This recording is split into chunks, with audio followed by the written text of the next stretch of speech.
reason this flag represents, one to me personally, is the ability to choose, folks. It's the ability for Summer's last dusty gasp, the Cochrane Rodeo's last day, and an effort to cut through a COVID crisis and make people feel good about Canada and a choice ahead.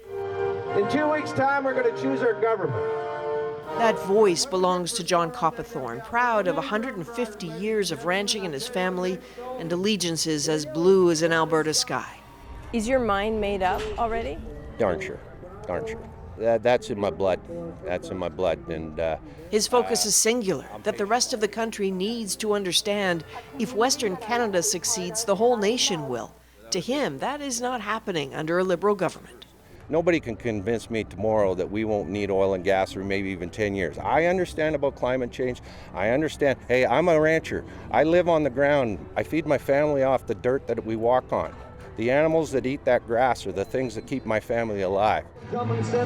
With nearly half a dozen rodeos wrapping up in Alberta this past weekend, it's not at all hard to imagine conversations like the one with Donna and John Daphne happening on a loop.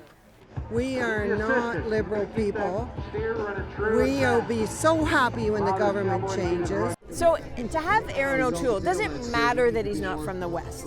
No. I mean, he's a military guy, he's a lawyer, he's a smart man. And I think he'll turn this country around and make it so it's less divisive.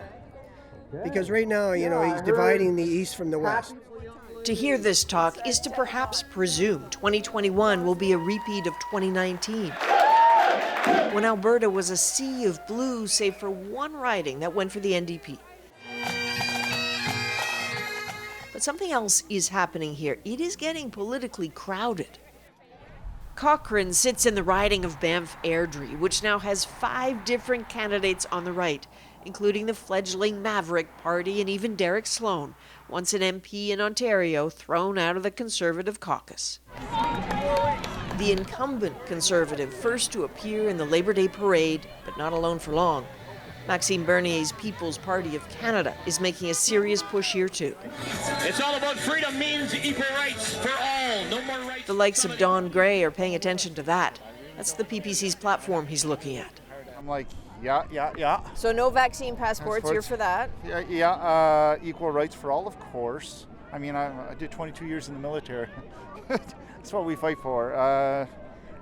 More Alberta, less Ottawa. Well, I mean, we need to keep our social commitments up and running too. So it's, I don't know. We're in turmoil. So I look at that crowded field on the right likely won't mean trouble for the Conservatives, but it says a lot about anger here and fears people are not being heard. And Alberta could still surprise in other ways. Consider the Calgary riding just next door to Banff-Airdrie. It has a chance of going Liberal, and it's not the only one.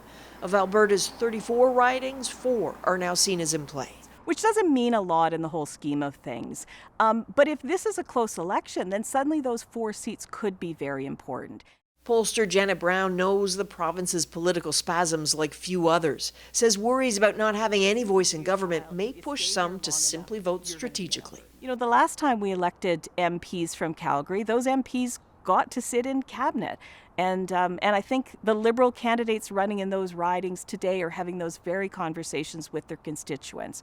The Liberals are going to win, let's have a seat at the table. Though the Liberals are going to win argument isn't quite as strong as it might have seemed a few weeks ago. Rise and shine, breakfast place. It's in the heart of Calgary where Liberals will look for support. Shifting demographics may work in their favor, as might frustrations with Premier Jason Kenney's handling of the pandemic. So you think Aaron O'Toole might pay for Jason Kenney's problem? Potentially. Our kabayan, Cynthia Pineda. Michael Juarez, working as MC at the Filipino Festival, has political aspirations at a municipal level. So he talks to a lot of people and senses a lot of confusion. So, at least some of the people I've spoken with might not be able to differentiate between provincial versus federal.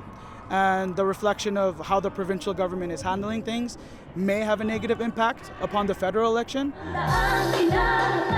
Not always easy having political conversations in the fading light of summer, in a moment in a province when people seem to want to think about or do just about anything else.